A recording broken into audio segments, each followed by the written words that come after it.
అసలు ఎక్కువగా ఆలయాలు కొండ మీదే ఎందుకు ఉంటాయో తెలుసా?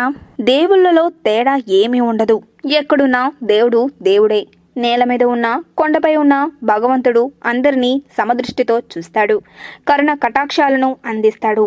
అయితే మనం ఎంత కష్టానికి ఓర్చి దైవ దర్శనం చేసుకోగలం? మనకు తనపై ఎంత భక్తి విశ్వాసం ఉన్నదో తెలియజేసేందుకే దేవుళ్ళు కొండపై గుట్టలపై నెలకొన్నట్టు పెద్దలు చెప్తారు. మనిషి, పశువు, రాయి, చెక్క అందరూ జీవులే. దేవుని విగ్రహం కళ్యాణ మండపం రాయితోనే చెక్కుతారు. అదే రాయ వద్యశిలగా, శ్మశానశిలగా ఉంటుంది. అదే పరమాత్ముని లీల అని చెప్పవచ్చు. కొండలను, కోనలను ఉద్ధరించాలని స్వామికి ప్రేమ. అందుకు వాటిపై నివాసముంటాడు. స్వామిని దర్శించుకునేందుకు భక్తులు వస్తుంటారు. తన పాదస్పర్శతో, భక్తుల పాదస్పర్శతో కొండలు తరిస్తాయి. సెలయేళ్లతో, ఫలవృక్షాలతో భక్తులకు సేద తీరుస్తాయి.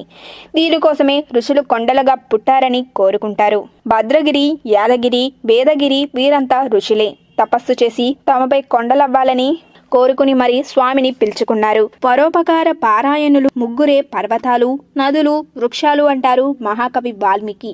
ఈ ముగ్గురు ఉన్నంత వరకు రామాయణం భూమి మీద ఉంటుందని వాల్మీకి బ్రహ్మ వరమిస్తాడు. అందుకే కొండలు, కోనలు భగవంతునికి ప్రీతిపాత్రమైనవి. ఈ వీడియో కనుక మీకు నచ్చినట్టయితే లైక్ చేయండి, షేర్ చేయండి. మరిన్ని లేటెస్ట్ అప్డేట్స్ కోసం మా ఛానల్ని సబ్స్క్రైబ్ చేయండి.